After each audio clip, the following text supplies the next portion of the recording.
एक 12 साल का लड़का प्रशांत महासागर के बीचों बीच एक नाव पर है।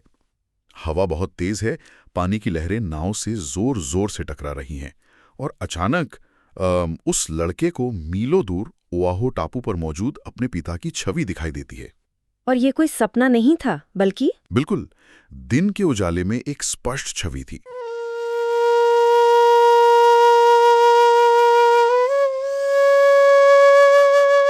सनातन ज्ञान के लिए आरोग्यम सूत्र और वैदिक वाइब्स ब्लॉग को सब्सक्राइब करें। साथ ही इंस्टाग्राम और फेसबुक पेज को अभी फॉलो करें, लिंक डिस्क्रिप्शन में है। पिता मुस्कुराते हैं, अलविदा कहते हैं और फिर ओझल हो जाते हैं। और ठीक उसी पल असल जिंदगी में उस लड़के के पिता की मृत्यु हो जाती है। मतलब ये कोई हॉलीवुड फिल्म का सीन नहीं है, बल्कि एक दर्ज की गई बिल्कुल सच्ची घटना है।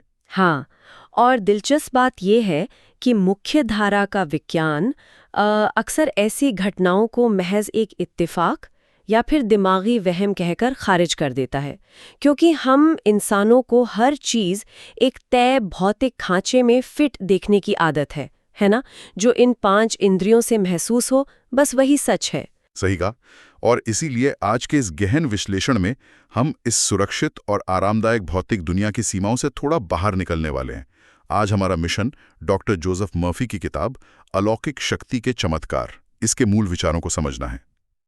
जिसे अंग्रेजी में मिरेकल्स ऑफ साइकिक पावर भी कहते हैं। हाँ, वही। हमारा मुख्य उद्देश्य ये जानना है कि कैसे हर इंसान के भीतर 5 इंद्रियों से परे एक सोई हुई अतीन्द्रिय शक्ति होती है, जिसे एक्स्ट्रा सेंसरी परसेप्शन या ESP कहा जाता है। हम समझेंगे कि कैसे इन शक्तियों का उपयोग रोजमर्रा की समस्याओं को सुलझाने, बीमारियों को ठीक करने और जीवन में दौलत और शांति आकर्षित करने के लिए किया जा सकता है। तो चलिए इस मुद्दे की परत दर परत खोलते हैं, क्योंकि ये चर्चा आम धारणाओं से बहुत आगे जाने वाली है।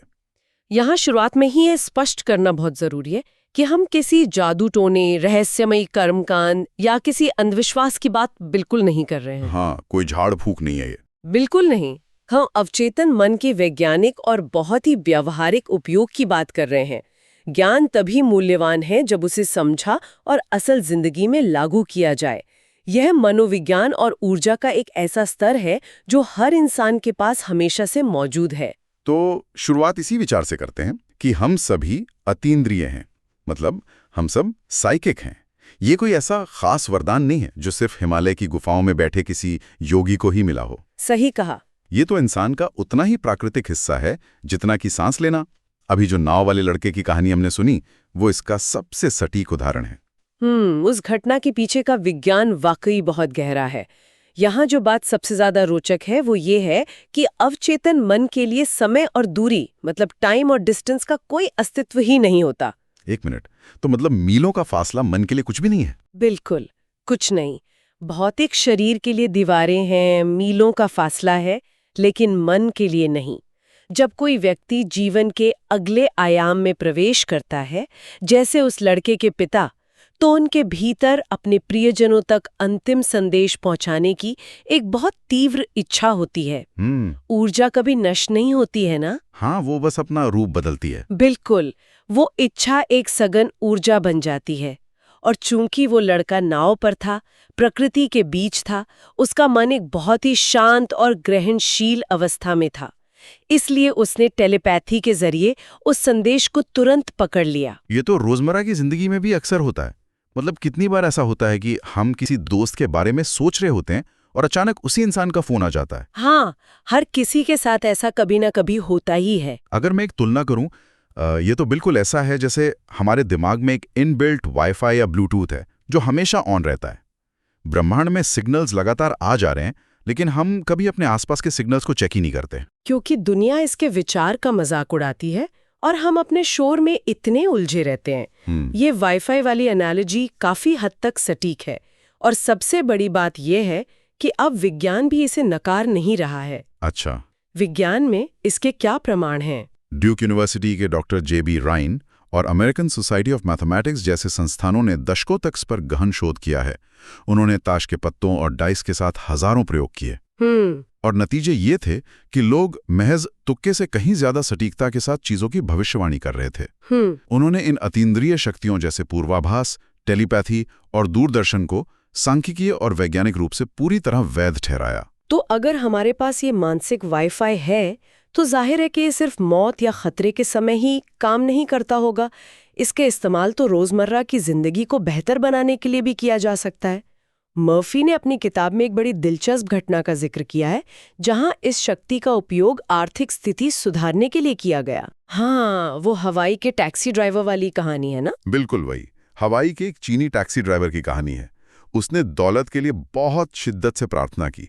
फिर उसे सपने में एक चीनी संत दिखाई दिए जिन्होंने उसे कोना तट के पास एक बंजर सी जमीन खरीदने का निर्देश दिया। और फिर उसने क्या किया? उसने अपनी अंतरात्मा की आवाज पर भरोसा किया। उसने वो जमीन खरीद ली और कुछ ही समय बाद उस जमीन की कीमत 15 गुना बढ़ गई। मतलब सिर्फ एक सपने से उसने अपनी पूरी आर्थिक स्थिति बदल ली। यहाँ एक बात बहुत ध्यान देने वाली है।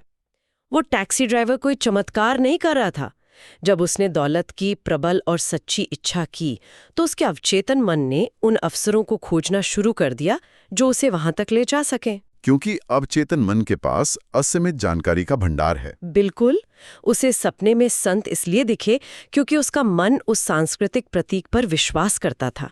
सपना बस उस लाभदायक जानकारी को उसके चेतन मन तक पहुंचाने का एक जरिया था। जानकारी तो उस असीम नेटवर्क में पहले से मौजूद थी। अरे वाह, ये लॉजिक तो बहुत कमाल का है। इसी बात पर डॉक्टर मर्फी ने एक शब्द के जादुई फॉर्मूले का जिक्र किया है। उनका कहना है कि सोने से पहले एक लोरी की तरह सिर्फ दौलत शब्द को बार बार दोहराना चाहिए। हाँ, क्योंकि सोते समय चेतन मन शांत होता है। बिल्कुल। एक ऑस्ट्रेलिया गए भूवैज्ञानिक का वाकया भी किताब में है। वो एक ऐसी बंजर जगह पर था जहां बाकी विशेषज्ञ हार मानकर खाली हाथ लौट आए थे। उस भूवैज्ञानिक ने कोई भारी भरकम मशीन नहीं लगाई, बस सोने से पहले इसी दौलत शब्द का गहराई से जाप किया और उसे सफलता मिल गई। हाँ, उसे जमीन के नीचे चांदी और यूरेनियम का एक विशाल भंडार मिल गया। एक सेक्रेटरी की भी कहानी है जिसने इसी तकनीक से एक लिंकन कार, मिंक कोट, महंगे हीरे और यहां तक कि एक बेहतरीन जीवन साथी भी आकर्षित किया। ये सुनने में बहुत आसान लगता है। एक मिनट, यहीं पर मुझे थोड़ा रुकना होगा। मैं एक सवाल पूछना चाहता हूं जो शायद इस वक्त हर किसी के दिमाग में आ रहा होगा। जो लोग इसे सुन रहे हैं वो सोच रहे होंगे कि क्या सिर्फ दौलत शब्द दोहराना थोड़ा ज्यादा ही आसान नहीं लगता? मैं समझ रही हूँ आप क्या कह रहे हैं। मतलब अगर किसी इंसान पर लाखों का कर्ज है, उसकी ईएमआई बाउंस हो रही है, घर में तनाव है, ऐसे में बिस्तर पर लेटकर सिर्फ दौलत दौलत बोलने से अचानक यूरेनियम की खदान तो नहीं मिल जाएगी, है ना? ये कैसे काम करेगा? पूरी तरह से ऐसा नहीं है। ये महज शब्दों को तोते की तरह रटने की बात नहीं है और यहीं पर अक्सर लोग मात खा जाते हैं। अगर हम इसे बड़े पैमाने पर देखें तो ये सिर्फ शब्द नहीं बल्कि आदत का खेल है। आदत का खेल मतलब? डॉक्टर मर्फी स्पष्ट करते हैं कि प्रार्थना असल में एक आदत है। जब एक इंसान कर्ज में होता है तो उसका पूरा सिस्टम डर और अभाव के इर्द गिर्द घूमता है। अवचेतन मन शब्दों को नहीं सुनता, वो उस भावना को ग्रहण करता है जो उन शब्दों के पीछे होती है। अच्छा, तो अगर मैं कह रहा हूं दौलत, लेकिन अंदर डर है? बिल्कुल। अगर होंठ कह रहे हैं दौलत लेकिन अंदर दिमाग चीख रहा है कि मैं कार की ईएमआई कैसे भरूंगा, तो अवचेतन मन उस चीख को, उस डर को ही सच मानता है। इसे ही डॉक्टर मर्फी बूमरैंग इफेक्ट कहते हैं ना? हाँ, आपका विपरीत विचार आपकी ही प्रार्थना को काट देता है और अभाव को और भी पक्का कर देता है। अवचेतन मन सिर्फ उस चीज को सच मानता है जिसकी बहुत गहरी छाप उस पर छोड़ी जाती है। तो मतलब नकारात्मक विचार एक तरह से कंप्यूटर वायरस की तरह हैं जो प्रार्थना के अच्छे सॉफ्टवेयर को करप्ट कर देते हैं। आप चाहे जितना अच्छा प्रोग्राम इंस्टॉल कर लें, अगर बैकग्राउंड में वायरस चल रहा है तो सिस्टम क्रैश ही होगा। ये बिल्कुल सटीक एनालॉजी है। इसीलिए असल तकनीक ये है कि जब भी दिमाग में कोई नकारात्मक विचार आए, जैसे कि मैं ये खर्च नहीं उठा सकता, तो उसे उसी पल रोक देना चाहिए और उसे पलट देना चाहिए। हाँ, उसे तुरंत पलटकर दृढ़ता से कहना चाहिए, दौलत अब मेरी है। इसे एक अनुशासन बनाना पड़ता है। धीरे धीरे अवचेतन मन की प्रोग्रामिंग में बदलाव आता है और एक बार जब अवचेतन मन दौलत के विचार को सच मान लेता है तो वो आपके नजरिए को बदल देता है और फिर इंसान को नए अवसर दिखने लगते हैं। खैर, अगर इंसान का मन महज एक विचार के जरिए पैसे या जमीन के नीचे दबे यूरेनियम जैसी भौतिक चीजों तक पहुंच सकता है, तो क्या वो भूगोल और जमीन की भौतिक सीमाओं को भी लांघ सकता है? ये एक बहुत ही गहरा सवाल है। यहीं से ये चर्चा एक बहुत ही रोमांचक दिशा में मुड़ती है जिसे सूक्ष्म शरीर यात्रा या एस्ट्रल ट्रैवल कहा गया है। किताब में बेवर्ली हिल्स का एक बहुत ही हैरान करने वाला वाकया है। वो नन वाली कहानी? हाँ, क्रिसमस की पूर्व संध्या थी। कुछ लोग प्रार्थना के लिए जमा हुए थे। अचानक वहां मौजूद लोगों ने देखा कि एक नन वहां आई, उसने प्रार्थना में हिस्सा लिया और अलविदा कहकर चली गई। हैरानी की बात यह थी कि वो नन उस समय भौतिक रूप से इंग्लैंड के एक अस्पताल में थी और ठीक उसी समय वो अपना शरीर त्याग रही थी। बिल्कुल। एक और घटना मैड्रिड में बैठे एक इक्वाडोरियन दोस्त की है। वो लॉस एंजलिस की एक न्यू ईयर पार्टी में शामिल होना चाहता था। वो मानसिक रूप से उस पार्टी में गया और बाद में उसने स्पेन से फोन करके लॉस एंजलिस में पार्टी में मौजूद अजनबियों के कपड़ों और नामों का बिल्कुल सटीक वर्णन किया। ये कैसे मुमकिन है कि एक इंसान का शरीर स्पेन में हो और वो अमेरिका में लोगों के कपड़े देख रहा हो? इसे समझने के लिए हमें अपनी खुद की पहचान को थोड़ा विस्तार देना होगा। इंसान सिर्फ ये हाड़ मांस का शरीर नहीं है। हमारे पास एक भौतिक शरीर तो है ही, लेकिन इसके साथ ही एक सूक्ष्म 4 आयामी शरीर भी होता है। 4 आयामी शरीर? हाँ, 4 डायमेंशनल बॉडी। जब कोई बहुत तीव्र इच्छा होती है तो ये सूक्ष्म शरीर समय और स्थान की सीमाओं से पूरी तरह स्वतंत्र हो जाता है। ये बंद दरवाजों से गुजर सकता है, पलक झपकते ही महासागर पार कर सकता है, और ये सब असीम प्रज्ञा या इन्फिनिट इंटेलिजेंस कोई गलती किए बिना करती है। 1 मिनट रुकूंगा आपको। ये असीम प्रज्ञा क्या है? ये शब्द सुनने में थोड़ा भारी लगता है। क्या हम इसे थोड़ी आसान भाषा में समझ सकते हैं? जरूर।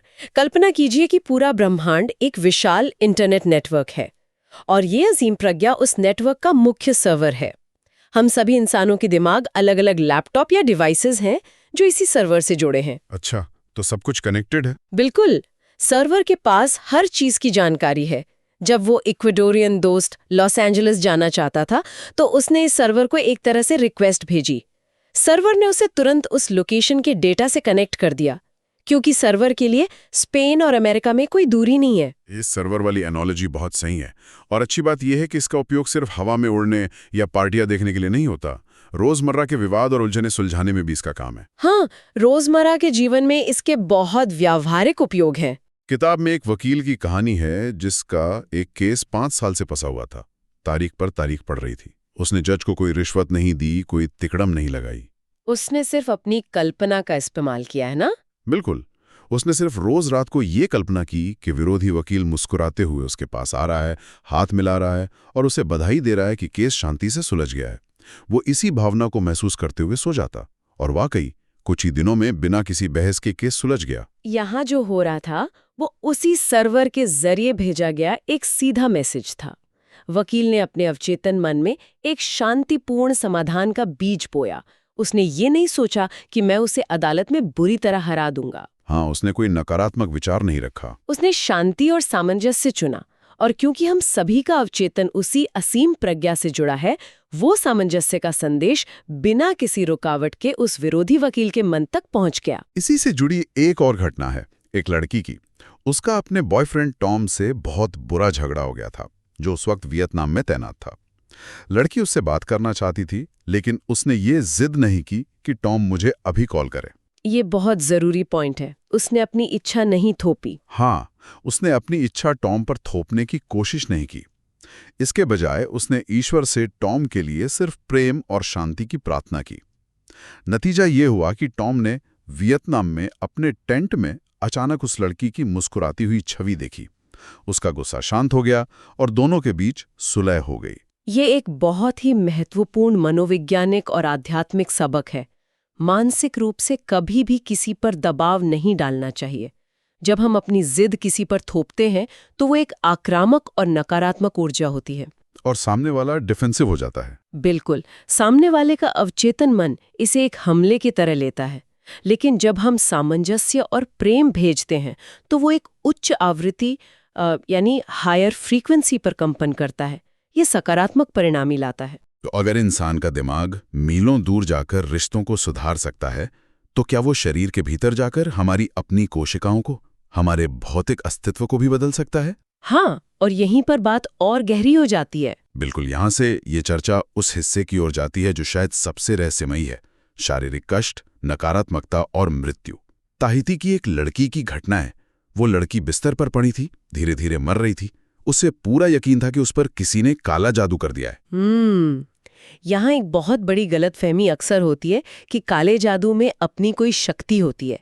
असल में काला जादू, टोना टोटका, ये सिर्फ दूसरों के द्वारा भेजे गई नकारात्मक सुझाव या सजेशन है। मतलब इनमें कोई असली पावर नहीं होती? इनमें अपने आप में रत्ती भर भी शक्ति नहीं होती। तो फिर वो लड़की मर क्यों रही थी? अगर जादू में कोई शक्ति नहीं थी तो वो बिस्तर पर क्यों पड़ी थी? क्योंकि उसका अवचेतन मन उस सुझाव को सच मान बैठा था। हमारा अवचेतन मन हमारे ऑटोनॉमिक नर्वस सिस्टम को नियंत्रित करता है, हमारी धड़कन, सांसें, कोशिकाओं का बनना। जब उस लड़की ने मानसिक रूप से स्वीकार कर लिया कि मुझ पर श्राप है और मैं मर रही हूं, तो उसके अवचेतन ने उसके शरीर को शाब्दिक रूप से काम बंद करने का आदेश दे दिया। ये तो बहुत डरावना है। मतलब इंसान अपने ही दिमाग से खुद को मार सकता है। हाँ, ये बायोलॉजी और मनोविज्ञान का एक बहुत ही गहरा संबंध है। काले जादू का असर तभी होता है जब इंसान उसे मानसिक स्वीकृति देता है। लेकिन उसका इलाज किसी तांत्रिक या ताबीज से नहीं हुआ। डॉक्टर मर्फी बताते हैं कि विचार ही सृजन है। उस लड़की का इलाज सिर्फ एक विचार बदलने से हुआ। उसने सिर्फ ये एहसास किया कि मैं ईश्वर के जीवन से सजीव हूं और कोई बाहरी चीज मुझे नुकसान नहीं पहुंचा सकती। जब उसने इस सकारात्मक विचार को स्वीकार किया तो सारा डर खत्म हो गया। और यदि इंसान के विचार प्रेमपूर्ण और सुरक्षित है, तो जो व्यक्ति नकारात्मक ऊर्जा भेज रहा है, वो ऊर्जा उसी पर बूमरैंग की तरह दोगुनी शक्ति से वापस लौटती है। बाप रे, ये तो भेजने वाले के लिए बहुत भारी पड़ सकता है। खैर, हीलिंग के मामले में भी ये सिद्धांत काम करता है। माउई में एक डॉक्टर गंभीर पीठ दर्द से बिस्तर पर पड़ा था। उसके दोस्तों ने उसके लिए प्रार्थना की, लेकिन उन्होंने कोई उपचारक लहरें या हीलिंग रेज नहीं भेजी। ये पॉइंट बहुत अनोखा और समझने वाला है। अक्सर लोग कहते हैं कि हम तुम्हें हीलिंग एनर्जी भेज रहे हैं। हाँ, तो इसमें क्या बुराई है? बुराई ये है कि जब आप कहते हैं कि मैं एनर्जी भेज रहा हूं, तो आप अवचेतन रूप से ये मान रहे हैं कि ऊर्जा यहाँ है और बीमार व्यक्ति वहां है। आप दूरी और बीमारी दोनों को सच मान रहे हैं। माउई के डॉक्टर के दोस्तों ने ऐसा नहीं किया। तो उन्होंने क्या किया? उन्होंने बस ये महसूस किया कि ईश्वरीय प्रेम और पूर्ण स्वास्थ्य उस डॉक्टर के भीतर पहले से ही मौजूद है।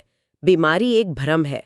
जब उन्होंने अपने मन में उस पूर्णता को पूरी तरह स्वीकार कर लिया, तो वो पूर्णता डॉक्टर के शरीर में प्रतिबिंबित हो गई और वो ठीक हो गया। कमाल है। लेकिन मन के पार देखने की ये शक्ति कभी-कभी डरावनी भी हो सकती है। शरीर की हीलिंग ठीक है, लेकिन जो चीजें घट चुकी हैं उनका क्या? कनाडा के एक होटल में ठहरी एक डॉक्टर की घटना है। वो बहुत अजीब घटना थी। हाँ, वो रात को जागी और उसने देखा कि कमरे में एक आदमी खुद को गोली मार रहा है। वो बुरी तरह घबरा गई। बाद में होटल वालों से पता चला कि एक हफ्ते पहले ठीक उसी कमरे में एक व्यक्ति ने आत्महत्या की थी। क्या वो भूत था? नहीं, उसे भूत कहना तकनीकी रूप से गलत होगा। डॉक्टर मर्फी गहराई से समझाते हैं कि हर विचार की एक ऊर्जा होती है। जब कोई इंसान इतनी तीव्र, हिंसक और चरम भावना के साथ अपनी जान लेता है, तो उस भावना की एक गहरी मानसिक छाप उस जगह के वातावरण में छूट जाती है। जैसे कोई रिकॉर्डिंग रह गई हो? बिल्कुल, ये एकदम ऐसा है जैसे कोई टेप रिकॉर्डर चालू रह गया हो। वो डॉक्टर एक बेहद संवेदनशील और अतीन्द्रिय व्यक्ति थी, इसलिए जब उसका अवचेतन मन खुला था, उसने उस मानसिक छाप को, उस रिकॉर्डिंग को दोबारा प्ले होते हुए देख लिया। तो अगर वो भूत नहीं था तो फिर मृत्यु के बाद क्या होता है? क्योंकि किताब में मृत्यु के समय के कुछ अतीन्द्रिय अनुभव ऐसे हैं जो रोंगटे खड़े कर देते हैं।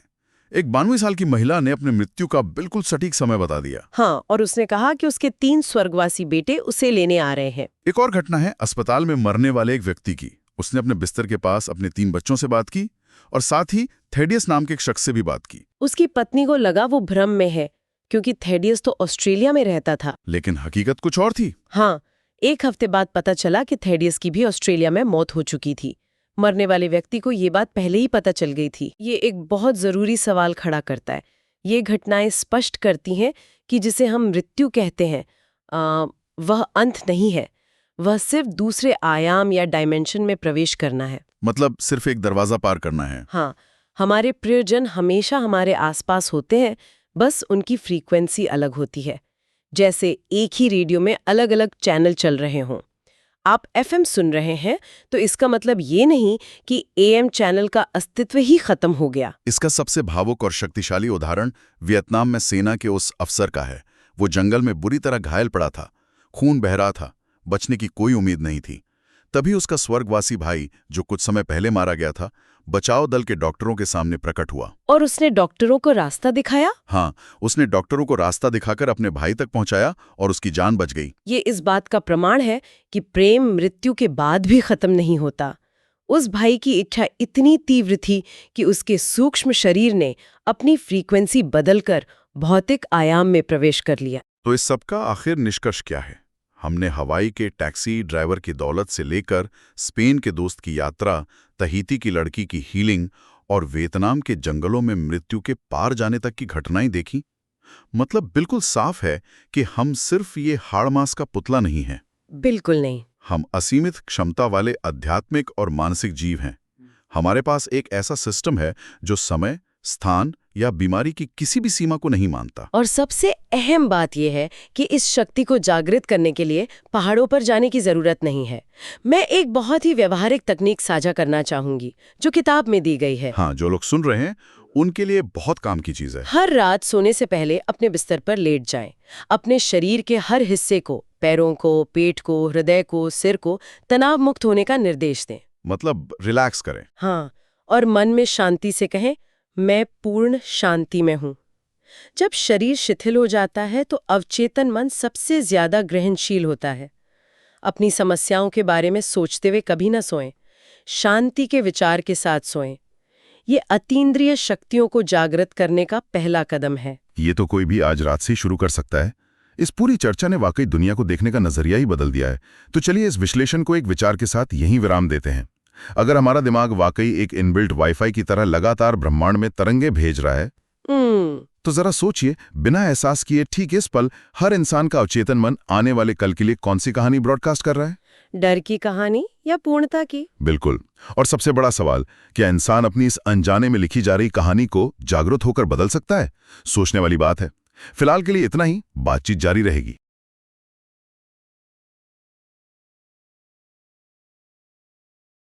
सनातन ज्ञान के लिए आरोग्यम सूत्र और वैदिक वाइब्स ब्लॉग को सब्सक्राइब करें। साथ ही इंस्टाग्राम और फेसबुक पेज को अभी फॉलो करें। लिंक डिस्क्रिप्शन में है।